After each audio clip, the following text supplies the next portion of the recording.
செந்தில் வேலவனுக்கு அரோகரா, சேவர் கொடியோனுக்கு அரோகரா, முக்கன் புதல்வனுக்கு அரோகரா. தமிழென்றால் முருகன், அமுதென்றால் முருகன், அழகென்றால் முருகன். இப்படி நம்ம முருகரை பற்றி நம்ம சொல்லிக்கிட்டே போகலாம். நம்மளுடைய வீடியோவில் முதல் வீடியோ கந்த புராணம்.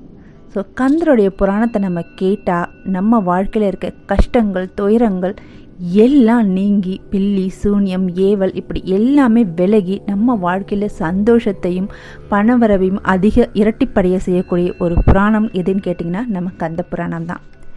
நம்ம முருகருடைய புராணம் வெள்ளிக்கிழமையில், செவ்வாய்க்கிழமையில், கிருத்திகையில், ஆடி கிருத்திகையில், பங்குனி உத்திரத்தில் இப்படி எல்லா நாள்களிலும் நீங்கள் கேட்டிங்கன்னா நீங்கள் ஜஸ்ட் நீங்கள் போட்டு விட்டுட்டு அந்த புராணத்தை காதால் கேட்டாவே போதும், இந்த வரலாறு காதால் கேட்டாலே போதும். அவ்வளோடைய சந்தோஷமும் உங்கள் மனசில் ஆட்கொள்ளும், உங்கள் கஷ்டங்கள் பறந்து போகும். அந்த அளவுக்கு ஒரு சக்தி வாய்ந்த ஒரு புராணம் தான் நம்ம கந்த புராணம். நம்ம கந்த புராணம் போகிறதுக்கு முன்னாடி அவங்க அண்ணனான கணேசனை வணங்கி அவருடைய அருளோடும் ஆசீர்வாதத்தோடும் உங்களுடைய சப்போர்ட்டோடும் இந்த கந்த புராணத்தை நான் ஆரம்பிக்கிறேன். ஸோ நம்ம வீடியோக்குள்ளே போகலாம். முதல்ல சபையில் எழுந்த மறுப்பு. மாபெரும் சபை கூடியிருந்தது. மண்டபம் முழுவதிலும் மக்கள் நிறைந்திருந்தனர். புலவர்களும் பண்டிதர்களும் சாஸ்திர விற்பனர்களும் சகலகலா வல்லுநர்களும் அங்கே குழுமி இருந்தனர். அன்றைய தினம் அந்த சபையில் அரங்கேறுக்கும் அற்புத நூலை கேட்க அவர்கள் ஆவலோடு காத்திருந்தனர். குறிப்பிட்ட அந்த நேரம் நெருங்கியது. குமரக்கோட்டத்தில் கோலம் கொண்டுள்ள கந்த பெருமானுடைய பூஜையை முடித்துக்கொண்டு எழுந்தார் கச்சியப்பர் சிவாச்சாரியார். பகவானுடைய திருப்பாதங்களுக்கு அருகே வெண்ணிற பட்டினால் சுற்றி வைக்கப்பட்டிருந்த ஓலை சுவடிகளை எடுத்து கண்களே ஒற்றி கொண்டார். அவருடைய பார்வை மந்தகாசத்தோடு நிற்கும் இறைவன் திருவடியில் பதிந்தது. முருகா, என் அப்பனே, எல்லாம் இனிது நிறைவேற உன்னருள் துணை நிற்க வேண்டும் என்று பிரார்த்தித்து கொண்டார். பின்னர் அந்த சுவடிகளை பக்தியோடு கைகளில் ஏந்தியவாறு புறப்பட்டார். மண்டபத்தில் நுழைந்ததும் பெருத்த மகிழ்ச்சி, ஆரவாரம் கச்சியப்பரை வரவேற்றது. அவருடைய உள்ளம் ஆனந்தத்தால் நிறைந்து வழிந்தது. பல நாட்களாக ஆவலோடு அவர் எதிர்நோக்கி காத்திருந்த பொன்னாள் அல்லவா. மண்டபத்தின் மத்தியிலே சற்று உயரமாக அமைக்கப்பட்டிருந்த மேடையை நோக்கி இரு கைகளையும் கூப்பி வணங்கிய போது அவருடைய கண்களில் இருந்து நீர் பெருக்கெடுத்து தழுதழுத்தது. பேரன்பு உடைய மக்களே, அடியேன் என் சிற்றறிவுக்கு எட்டியவரை எழுதி முடித்துள்ள இந்நூலை தங்கள் சமூகத்தில் அரங்கேற்றம் செய்ய வந்துள்ளேன். அனுமதி வழங்க வேண்டும் என்று வேண்டினார். தொடங்கட்டும், ஆரம்பிக்கலாம் என்று குரல்கள் எழுந்தன. கச்சியப்பர் மெல்ல மேடை மீதேறி அமர்ந்து சுவடிகளை எடுத்து கண்களில் ஒற்றிக்கொண்டார். அவர் உள்ளம் குமரப்பெருமானை தியானித்தது. கண்மூடி தியானத்தில் அமர்ந்திருந்த அவர் சிறிது நேரம் பொறுத்து கண் விழித்தார். அருகிலே வைக்கப்பட்டிருந்த தட்டில் இருந்த மலர்களில் இருந்து சில மலர்களை எடுத்து பகவானை தியானித்தவாறு ஓலை சுவடியின் மேல் சமர்ப்பித்தார். பிறகு அவற்றை எடுத்து மடி மீது வைத்துக்கொண்டு நூலை பிரித்து முதல் சுவடியை கையில் எடுத்தார். அடுத்த கணம் அமைதி நிறைந்த அந்த சபையிலே அவருடைய குரல் கணீரென்று எழுந்தது.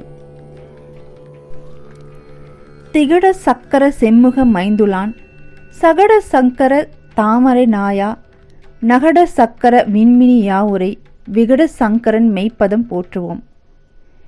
விநாயகர் காப்பகம் தாம் பாடியிருந்த முதல் பாலை எடுத்து சொன்ன கச்சியப்பர் அந்த பாடலுக்கான விளக்கத்தை பதம் பிரித்து தரலானார். திகடசக்கர செம்முக ஐந்துளான், அதாவது விளங்கா நின்ற 10 திருக்கைகளும் செவ்விய 5 திருமுகங்களும் உள்ள சிவபெருமானுடைய என்று பொருள் கூறினார். அப்போது கூட்டத்திலே அமர்ந்திருந்த புலவர்களுள் ஒருவர் எழுந்து நிற்கவே மேற்கொண்டு பொருள் கூறுவது தடைப்பட்டது. ஐயா, தங்களுக்கு என்ன வேண்டும்? பாடலை திரும்பவும் படிக்கட்டுமா என்று கேட்டார் கச்சியப்பர். சுவாமி, ஒரு சந்தேகம் நிமித்தம் எழுந்து நிற்கிறேன். அதை தெளிவுபடுத்திய பின்னர் மேலே தொடரலாம் என்று தெரிவித்தார் அவர். உங்களுடைய சந்தேகம் என்னவென்பதை கூறுங்கள் என்றார் கச்சியப்பர். சுவாமி, திகழ்தசம் என்ற வார்த்தைகள் திகடசம் என புணர்வதற்கு விதி தொல்காப்பியம் முதலான இலக்கண நூல்களில் கிடையாதே, பின் எவ்வாறு அப்பதங்களை சேர்த்தீர்கள் என்று கேட்டார் அவர். ஆம், அவர் கேட்பது சரியே. இலக்கண விதிப்படி திகடசம் சரியான சேர்க்கை அல்லவே என்று கூட்டத்திலிருந்து வேறு சிலரும் தெரிவித்தார்கள். ஆம், நீங்கள் கூறுவது சரியே, அதை நானும் அறிவேன். ஆனால் இந்த முதல் அடியான திகட சக்கர செம்முக மைந்துளான் என்பது நான் பாடியதல்ல. அந்த முதல் அடி என் அப்பன் கந்த பெருமான் எடுத்து தந்தது அன்றோ. அதனை அப்படியே வைத்து பாடலை நான் பூர்த்தி செய்துள்ளேன் என்றார் கச்சியப்பர். அதை கேட்டு அந்த புலவரும் வேறு சிலரும் சிறுநகை செய்தனர். சுவாமி, ஈசன் திருக்குமரன் தங்களுக்கு எடுத்து தந்திருப்பது உண்மையாயின் அவ்விதமே இருக்கட்டும். அது தங்களுக்கு மட்டுமே தெரிந்த இரகசியம் ஆகும். அதை நாங்கள் எவ்வாறு ஏற்பது? தங்களுக்கு தோன்றி குமரப்பெருமான் அடி எடுத்து தந்தது போல் இங்கே எங்களுக்கிடையே அவர் தோன்றி இந்த அடி நாம் எடுத்து கொடுத்ததே என்று கூறட்டும். மகிழ்ச்சியோடு ஏற்றுக்கொள்வோம். அல்லது யாதோன்னு ஒரு மோர் இலக்கண நூலில் விதி காட்டுங்கள். இல்லையேல் இந்த நூல் அரங்கேற நாங்கள் அனுமதிக்க மாட்டோம் என்றார் அவர். அந்த புலவர் கூறியது சரியே என வேறு சிலரும் ஆமோதித்தனர். பாவம் கச்சியப்பர் என்ன செய்வார்? எவ்வளவு ஆனந்தத்தோடு அவர் சுவடியை எடுத்து முதற் பாடலை படித்தார். முதல் வார்த்தைக்கே ஆட்சேபமா? இவ்வாறு தடைப்படும் என்று அவர் நினைத்து கூட பார்க்கவில்லை. அவர் உள்ளம் தவித்தது. இறைவன் எடுத்து தந்த அடிக்கு அவர் எவ்வாறு ஆதாரம் காட்டுவார்? இது என்ன சோதனையோ? அவருடைய கண்களில் நீர் திரையிட்டது. எதிர்பாராது எழுதுள்ள இந்த இக்கட்டான நிலையை எவ்வாறு சமாளிப்பது என்பது தெரியாமல் தடுமாறினார்.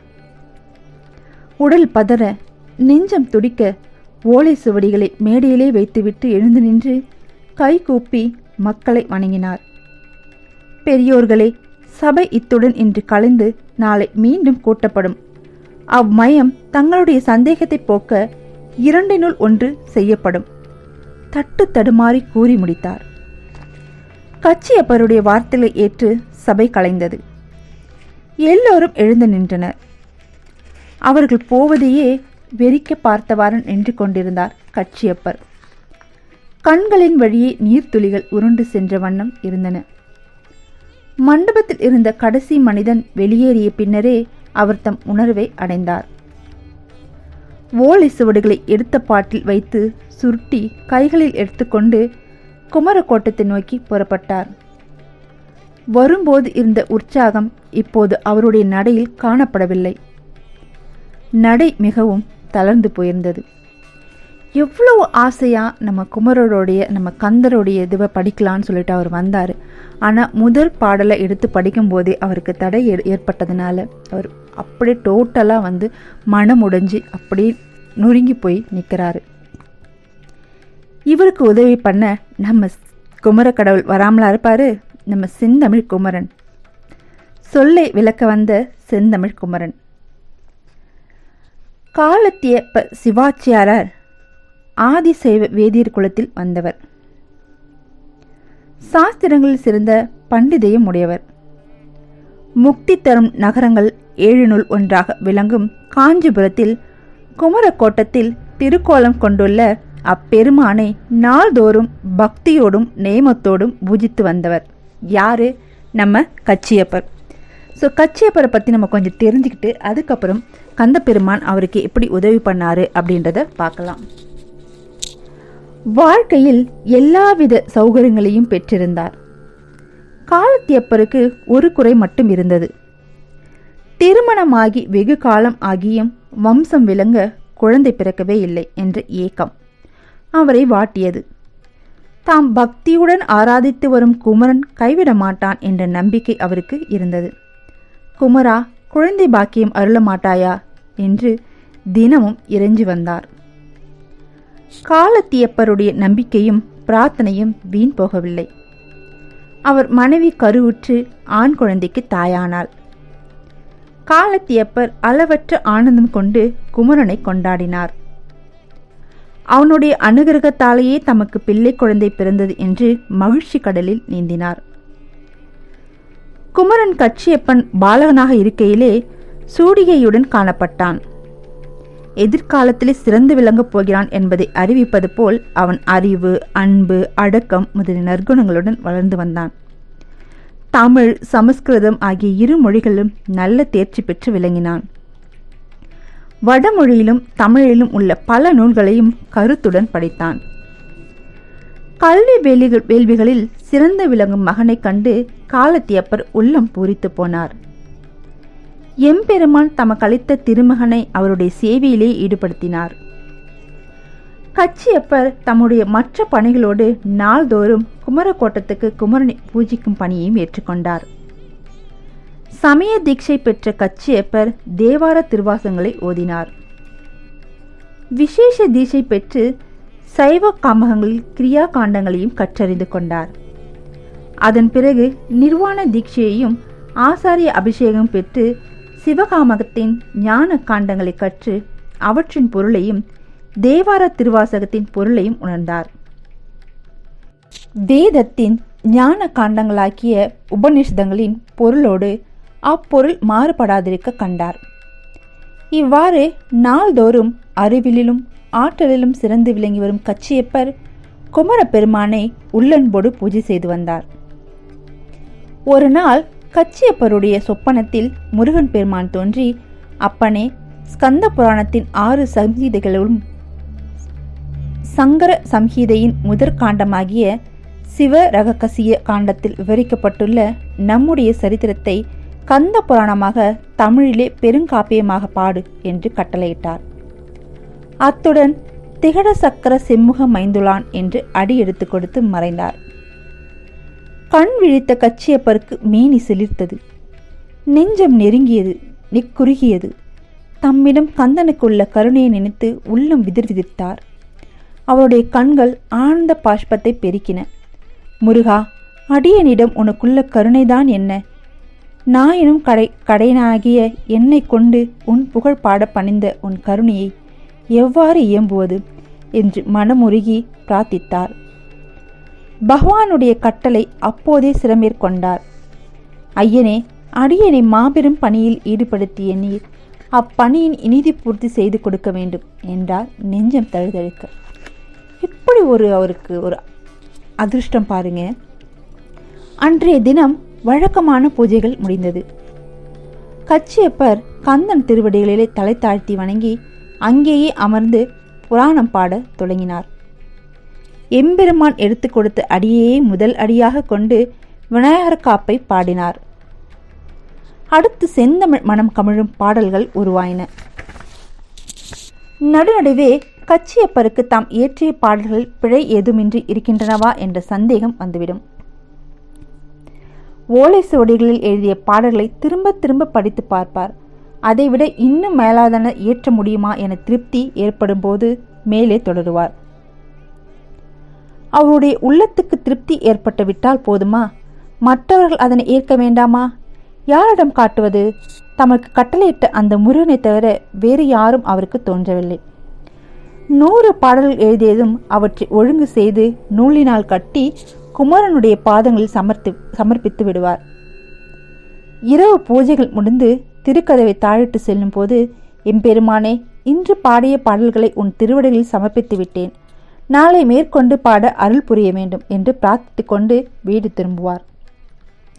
மறுநாள் காலையில் கதவு திறந்ததும் சுவடியை எடுத்து பார்த்தால் அங்கே ஓரிரு இடங்களில் வார்த்தைகள் திருத்தப்பட்டிருக்கும். ஆஹா, குமரப்பெருமான் அவருடைய பாடல்களை அங்கீகரித்து விட்டான். கச்சியப்பருக்கு தேகம் நிலை கொள்ளாது தவித்தது. ஓலை சுவடுகளை எடுத்து கண்களில் ஒற்றிக்கொண்டார். தலை மீது வைத்துக்கொண்டு ஆனந்த கூத்தாடினார். எவருக்கும் கிட்டாத பாக்கியம் இவருக்கு கிட்டியிருக்கிறதென்றோ? கந்தன் அவரை கொண்டு தன் புராணத்தை பாட செய்து அவற்றை சரிபார்த்தும் அங்கீகாரம் செய்கிறான். அவரிடம் பெருமானுக்குள்ள அன்புதான் எத்தகையது! நாட்கள் செல்ல செல்ல புராணம் உருவாகி வந்தது. நாள்தோறும் கச்சியப்பர் வைத்து செல்லும் சுவடிகளை கந்த பெருமான் சரிபார்த்து வந்தார். இவ்வாறாக 10,345 செயல்களுடன் புராணம் முடிந்தது. கச்சியப்பர் பெரும் மகிழ்ச்சி அடைந்தார். தாம் பாடி இறைவன் அங்கீகரித்த நூலை அறிஞர்களும் ஏற்க வேண்டும் என விரும்பினார். ஆகவே அறிஞர்களும் பண்டிதர்களும் நிறைந்த மாபெரும் சபையிலே அதை அரங்கேற்ற எண்ணம் கொண்டார். சுப தினமும் சுபமுகூர்த்தமும் நிச்சயிக்கப்பட்டு கும்பலக்கோட்டத்தில் அந்த நேரத்தில் வந்து கூடுமாறு எல்லோருக்கும் அழைப்புகள் விடுத்தார்.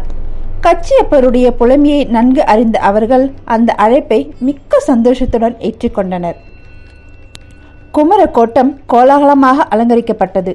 பந்தல்கள் போடப்பட்டு தோரணங்களும் வண்ண கொடிகளும் அலங்காரமாக கட்டப்பட்டன.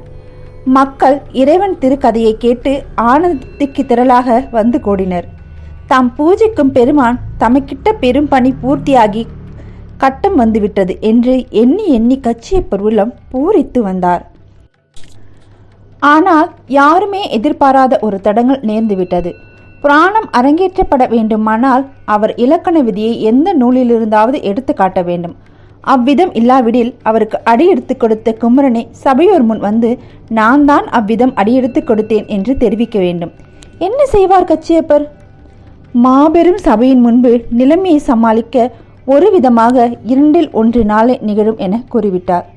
அந்த அதிசயம் நிகழக்கூடியதா என்ன? கச்சியப்பருக்கு நிலை கொள்ளவில்லை. தடுமாறினார். எதிலும் மனம் செல்லாது தவித்தார். உணவருந்து கூட மனம் விரும்பவில்லை. அன்று முழுவதிலும் அவர் ஏதும் உட்கொள்ளவில்லை. இரவு பூஜைகள் முடிந்தது. வீட்டுக்கு செல்லக்கூட அவருக்கு மனமில்லை. கதவை உட்புறம் தாளிட்டு கொண்டு கந்தன் திருவடிகளிலே படுத்து விட்டார். என்ன செய்வார் கச்சியப்பர்? முருகா, நாளை சபையோர் முன்னிலையில் நான் என்ன பதில் சொல்வது? உன்னுடைய திருப்பதியை பெற்ற இந்த நூல் சபையோரால் அங்கீகரிக்கப்படாது ஒதுக்கப்பட்டு விடுவதை நீ அனுமதிப்பாயா? 2இல் 1 நாளை நிகழும் என்று சமாதானம் சொல்லியிருக்கிறேன். என்ன செய்ய போகிறாய்? நாளை பொழுது எனக்கு விடியாத போய்விடட்டுமே. உன் பாத வெந்தங்களின் கிடைத்தியுள்ள என் உயிரை நீ எடுத்து கொண்டு விடு என்றெல்லாம் பிதற்றி கொண்டிருந்தார் கச்சியப்பர். எவ்வளவு நேரம் அவ்வாறு பிதற்றி கொண்டிருந்தோம் என்பது அவருக்கே தெரியவில்லை.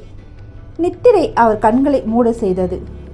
ஆழ்ந்த உருக்கத்தில் அவர் இருக்கும்போது அவருடைய கனவில் முருகன் தோன்றினார். சில நாட்களுக்கு முன் தம்முடைய சரிதத்தை காப்பியமாக்கப்படுமாறு பணித்த அதே தோற்றம். அன்பனே, கவலைப்படாதே. நாம் எடுத்து கொடுத்த அடி வரும் திகட சக்கரம் என்ற சேர்க்கைக்கு இலக்கணம் இருக்கிறது. சோழ நாட்டிலே வீர சோழியம் என்றொரு இலக்கண நூல் உள்ளது.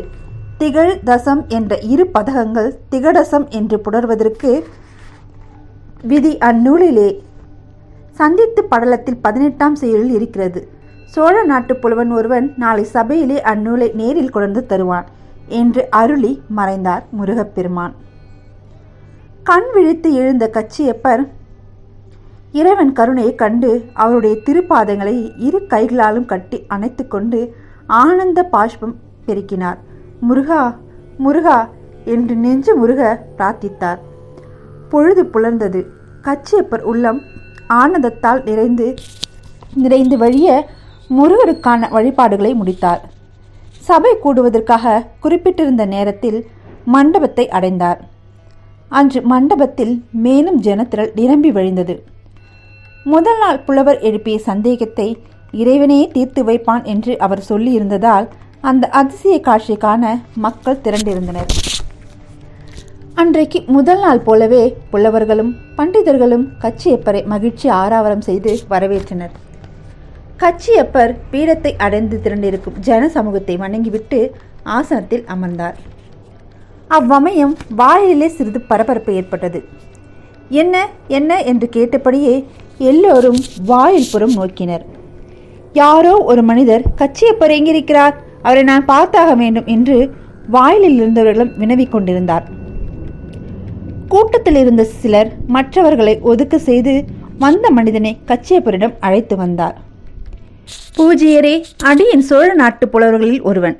தங்களை சந்திக்க வேண்டும் என ஓடி வந்தேன்.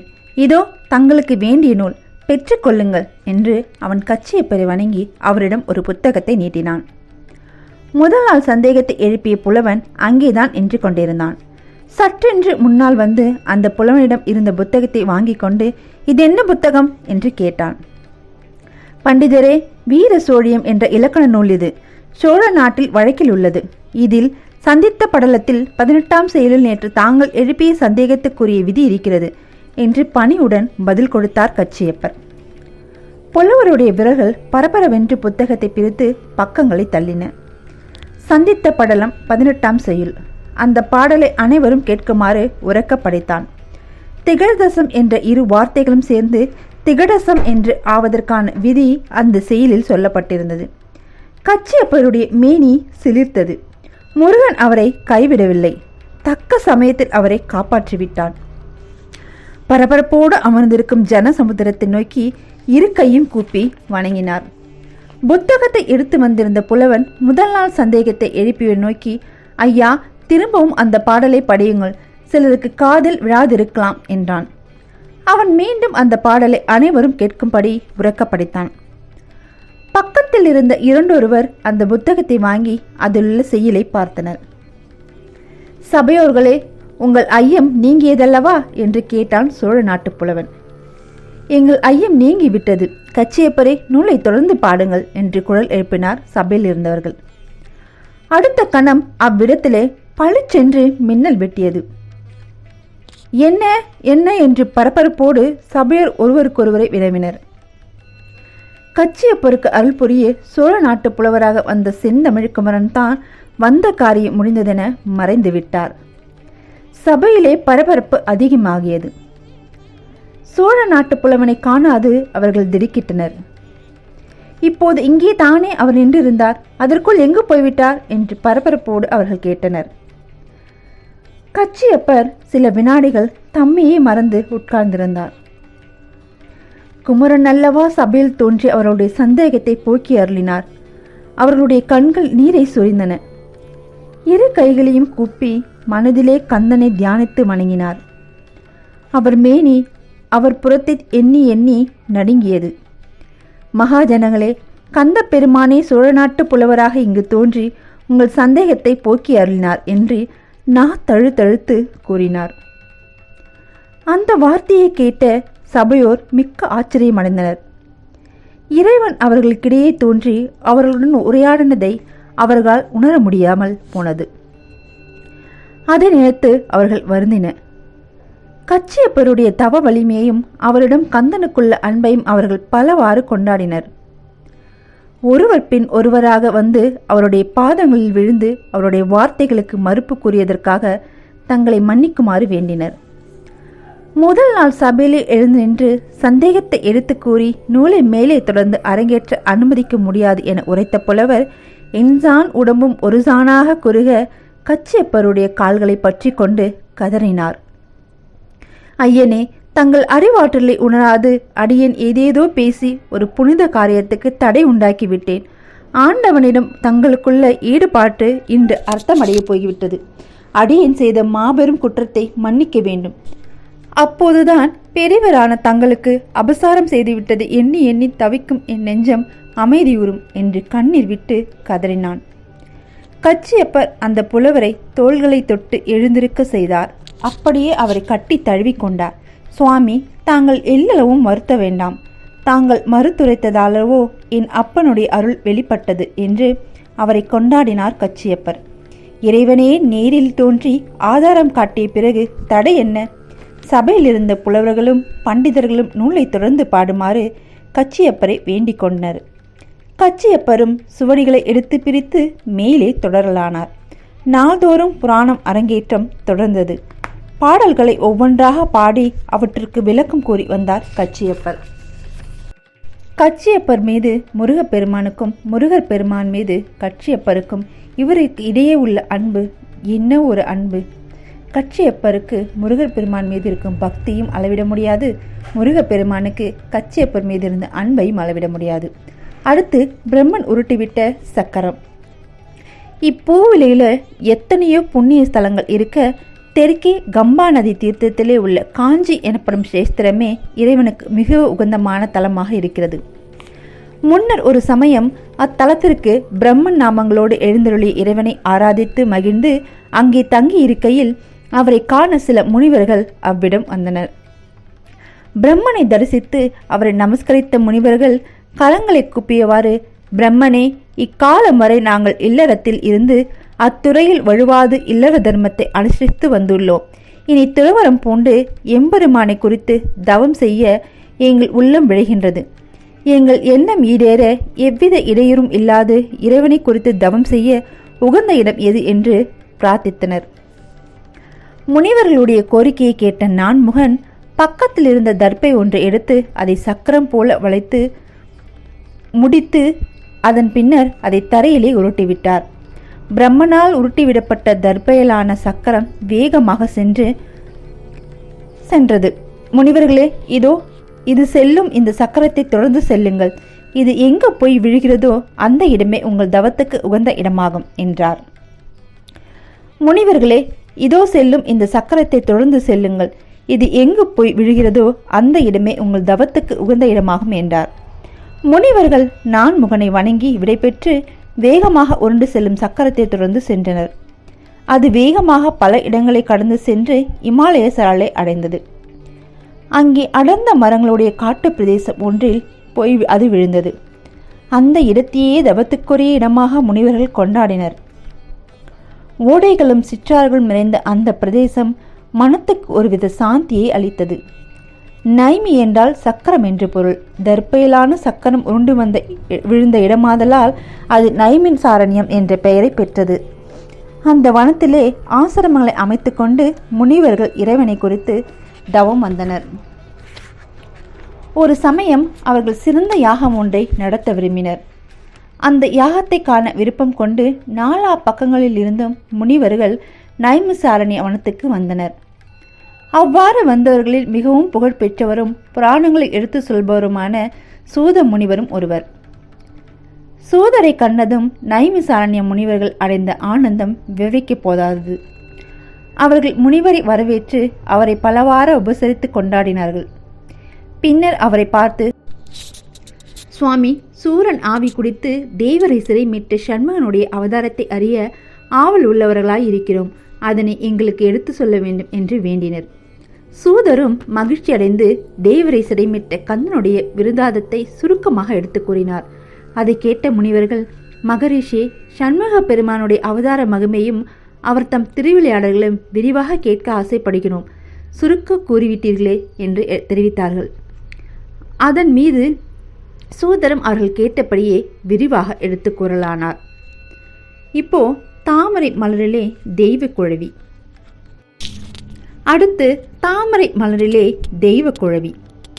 இந்திரன் முதலான தேவர்களாலும் முனிவர்களாலும் சித்தர்களாலும் மற்றோர் உள்ளவர்களாலும் கைகூப்பி வணங்கப்படுவது நந்தி தேவருடைய காவலுக்கு உட்படுவதுமான திருக்கைலாய மலையிலே ஒரு அழகிய ஆலயம் உண்டு.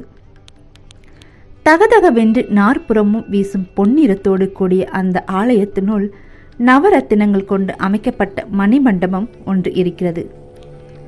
அதன் நடுவே அற்புதமான சிங்காதனம் ஒன்று அமைக்கப்பட்டிருக்கிறது. அதில் தேவியுடன் அமர்ந்து ஈசன் அடியவருக்கு திவ்ய தரிசனம் தருவார். முனிவர்கள் நாற்புறமும் சூழ்ந்து கொண்டு தேவியுடன் கூடிய இறைவன் திருக்கோலத்தை கண்ணார கண்டு மகிழ்ந்து அவரை பலவாறு போற்றி துதிப்பார்கள். இவ்வாறு இருந்து வரும் நாளையில் ஒரு சமயம் தேவி ஈசன் திருவடிகளை பணிந்து எழுந்து கண்களில் நீர் திரையிட உள்ளத்தில் குமரிக் கொண்டிருக்கும் எண்ணத்தை வெளிப்பட்டாள். சுவாமி, சிறிது காலமாக என் உள்ளம் அமைதியின்றி தவிக்கிறது. இந்திராதி தேவர்களாலும் வணங்கப்பெறும் தங்களை ஆராதித்து அருள் பெறாது அவமதிக்க துணிந்த தக்ஷ பிரஜாபதியின் மகள் என்று என்னை கூறிக்கொள்வதை என் உள்ளம் விரும்பவில்லை. அதை நினைக்க நினைக்க எனக்கு மிகவும் அருவருப்பாகவும் வேதனையாகவும் உள்ளது. அதனால் இந்த தேகத்தையும் அதனால் உண்டான தாட்சியாணி என்ற பெயரையும் ஒழிக்கவே என் மனது துடிக்கிறது. அடியாளுக்கு ஆறுதல் ஏற்படக்கூடிய மார்க்கத்தை தாங்கள் தான் காட்ட வேண்டும். தேவியின் வேண்டுகோளை கேட்ட ஈசன் திருமுகத்திலே குறுநகை நெளிந்து, பிரியே, இவ்வுலகில் உள்ள உன் குழந்தைகளாகிய உயிர்களின் நன்மைக்காகவே நீ இத்தகைய முடிவுக்கு வந்திருக்கிறாய். உன் விருப்பத்தை நான் நிறைவேற செய்வேன். மலையரசனாகிய ஹிமவான் பதுமத்தாட கரையில் என்னை குறித்து தவம் இருந்து வருகிறான். உன்னை தன் மகளாக அடைந்து எனக்கு திருமணம் செய்து கொடுத்து ஆனந்திக்க வேண்டும் என்பது அவன் விருப்பம். அவன் எண்ணத்தை நிறைவேற்ற நானும் விருப்பம் கொண்டிருக்கிறேன். ஆகவே மலையரசன் மகளாக தோன்றி அவனிடம் வளர்ந்து வா. 5 வயது நிரம்பியதும் என்னை குறித்து தவம் மேற்கொள். பூதகணங்கள் புடைசூழ நான் வந்து உன்னை திருமணம் செய்து கொண்டு ஹிமவான் உள்ள கிடையை நிறைவேற்றுவேன் என்றார். தேவி அளவற்ற ஆனந்தம் கொண்டவளாய் ஈசனை பணிந்து அவரிடம் விடைபெற்று கைலாயம் விட்டு புறப்பட்டாள். அன்றைய தினம் வழக்கம் போல தடாகத்திலே இறங்கி நீராடி உள்ளத்தையும் உடலையும் புனிதமாக்கிக் கொண்டு கரையேறினான் ஹிமவான். தற்செயலாக தடாகத்தின் நடுவே மலர்ந்திருந்த தாமரை மலர்கள் மீது அவனுடைய பார்வை நிலைத்தது.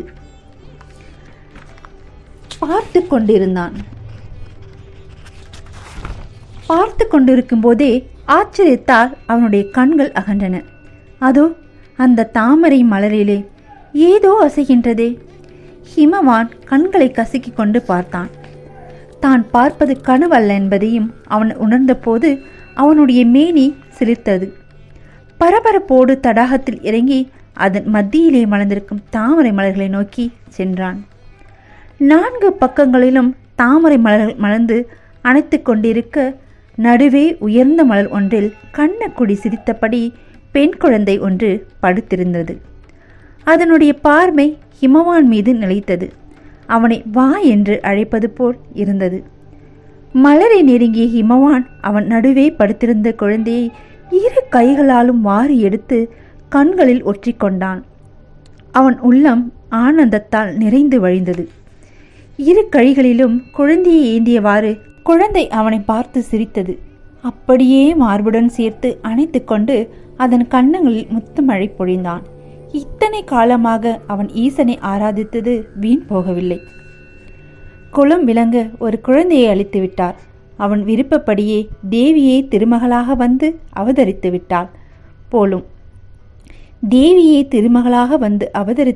போலும். குழந்தையை மார்பிலே அணைத்தபடி அரண்மனைக்கு விரைந்தான்.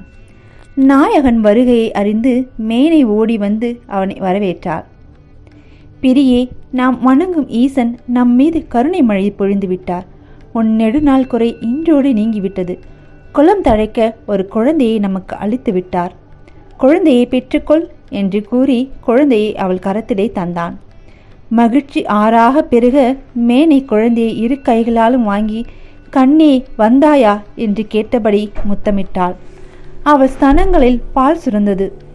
குலம் தழைக்க கோதை வந்து விட்டாள் என்று சந்தோஷத்துடன் கூறியபடி குழந்தையுடன் அந்த புறத்துக்கு ஓடினாள். எங்கும் மகிழ்ச்சி நிறைந்தது. ஹிமவானுடைய பாக்கியத்தை அறிந்து அனைவரும் அவனை கொண்டாடினார்கள். ஒவ்வொருவராக அரண்மனைக்கு வந்து குழந்தையை கண்டு சந்தோஷமடைந்தனர். முனிவர்கள் வந்து ஆசி கூறி சென்றனர். தேவர்கள் வந்து தேவியின் திருக்கோலத்தை தரிசித்து சென்றனர். இன்னும் ஒரு பாக்கியம், நமது பார்வதி தேவியே அவருக்கு மகளாக கிடைச்சது. அடுத்து தவசாலையில்